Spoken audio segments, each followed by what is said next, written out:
So just like we said earlier on, whenever you are done, you click on this save here to save your work. And it says successfully updated. When you see that notification, it means that your work has been saved.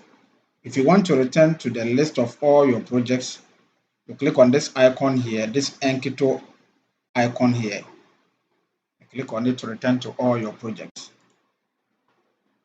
Okay, so now let's look for the form we just designed.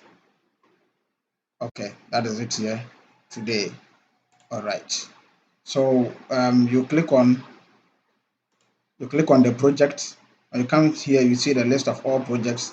If you want to look at a particular project, you only need to click on it just like this. Then it opens and gives us a brief explanation about the project. It says project information. It contains 14 questions and it's in draft. And it's in draft means that it's not deployed yet. So people cannot submit data to that project. Okay, there are also some menus here. We have summary, form, data, and settings. When you click on form, that is where you deploy the questionnaire. You deploy your survey instrument or your data collection tool. So you see, it says here that if you want to make these changes public, you must deploy this form. So before the public will be able to submit data into your project, into your form, you will need to first deploy it. So how do we do the deploying? Let's look at that. All you need to do is just to click on this deploy. When you click on deploy, you will see a notification here deploying to Kobo Toolbox. You wait for some time, it's done. Deployed form. Now when you are done, when that is done, you will see that you have an additional extension to the previously topics you had before you did the deploying. Now you have collect data. Okay, how do we finally deploy a link to the survey instrument to people to submit data? Let's first look at some of the ways of deploying the form. When you come here, you have allow submission to this form without a username and password. What this means is that if you click to put this on, it means that the public or people can submit data into your form without them having to provide their username and password or without them having a Kobo Toolbox username and password. So it's always preferred that you keep this on. Now, what you have a list of ways of deploying forms here. The first is that it says online, offline, multiple submission. What this means is that this allows online and offline submission and is the best option for collecting data in the field. So if you choose this online, offline, it means that you can collect data or people can submit data into your form when they have no internet connection and when they have internet connection as well. So both can be done. They can submit data when they have internet connection. They can also submit data when they have no internet connection. And it also allows for multiple submission, meaning one device can be used to submit more than one responses. Okay, so this is, as it said here, is the best option for collecting data in the field.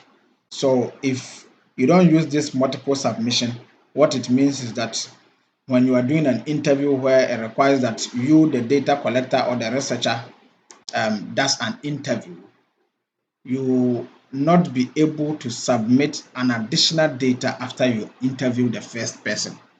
So one device can be used to submit only one data. The online only and the online offline only are similar. Only that with the online only, you can only submit data when you have internet connection. There is also online only single submission and online only once per respondent. What this means is that you can only submit data when you have internet connection. And with the once per respondent, it means that your web form it says this allows your web form to only be submitted once per user. So it means that people cannot submit, or one person cannot submit more than one responses. The view only here is used when you want someone to only look at the form, just to preview the form, but not to submit data. So it says use this version for testing. Getting feedback does not allow submitting data.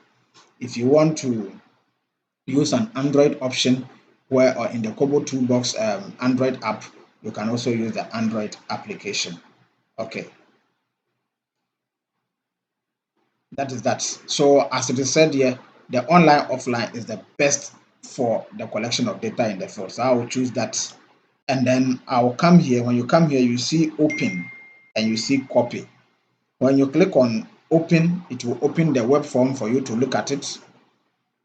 So when you click on it like that, you see it takes you to the form for you to look at the form or submit data into the form.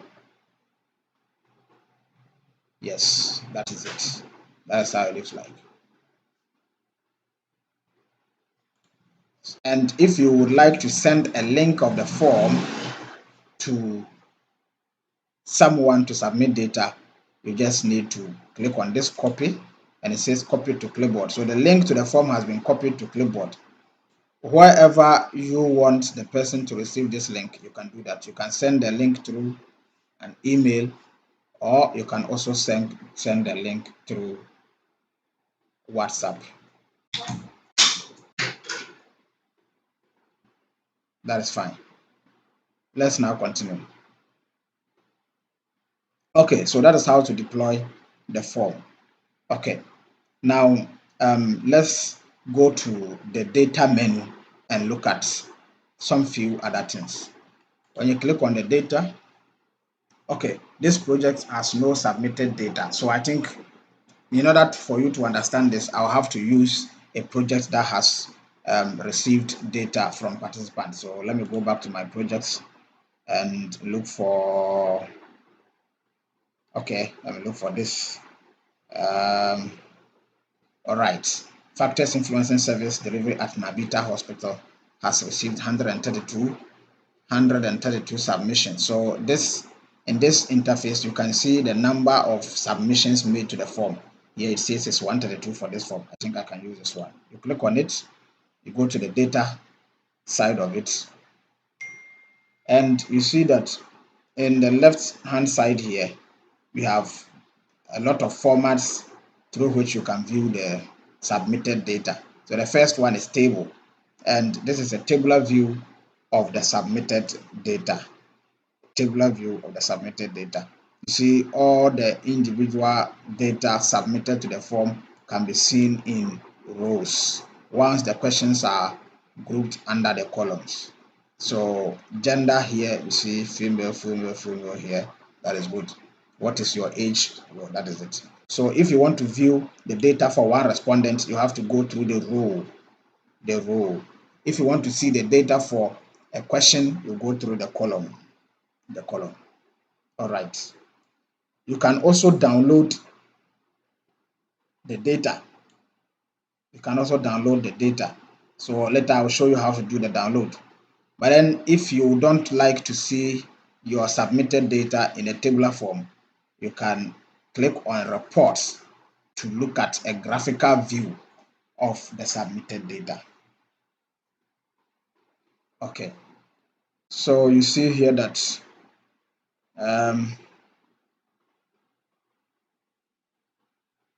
the first question that said gender, you see 132 respondents responded to that question, and it says here that it gives a graphical representation of the number of females and the number of males.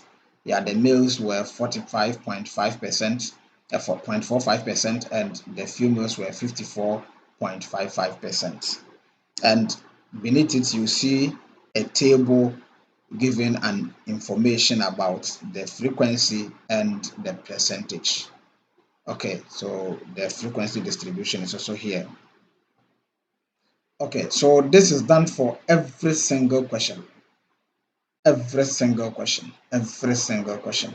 So if you have difficulty um, doing analysis with SPSS or any other statistical tool like R or any other, you can just use this data side of Kobo Collect to get a snapshot of your data, your data, your analyzed data. So you can even use this to do an analysis when you are doing quantitative data or quantitative research.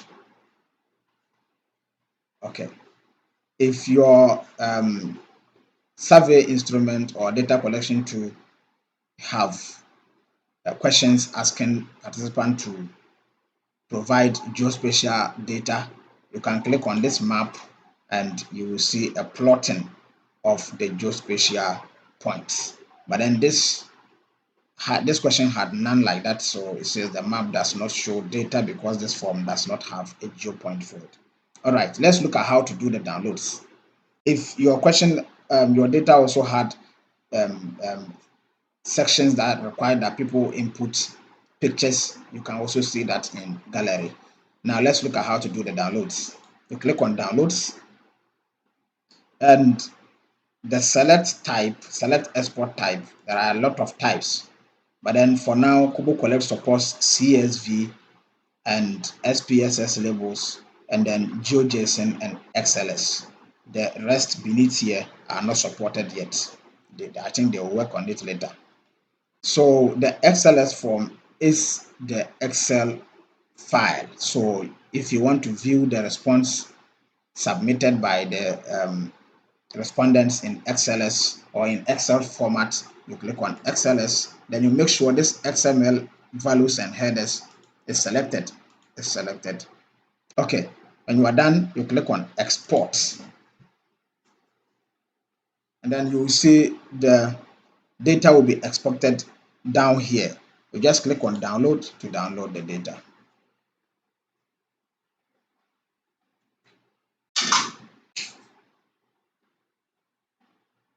I'm done downloading.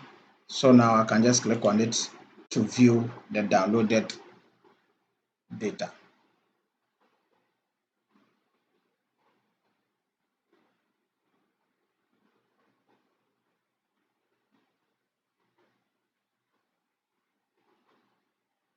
All right.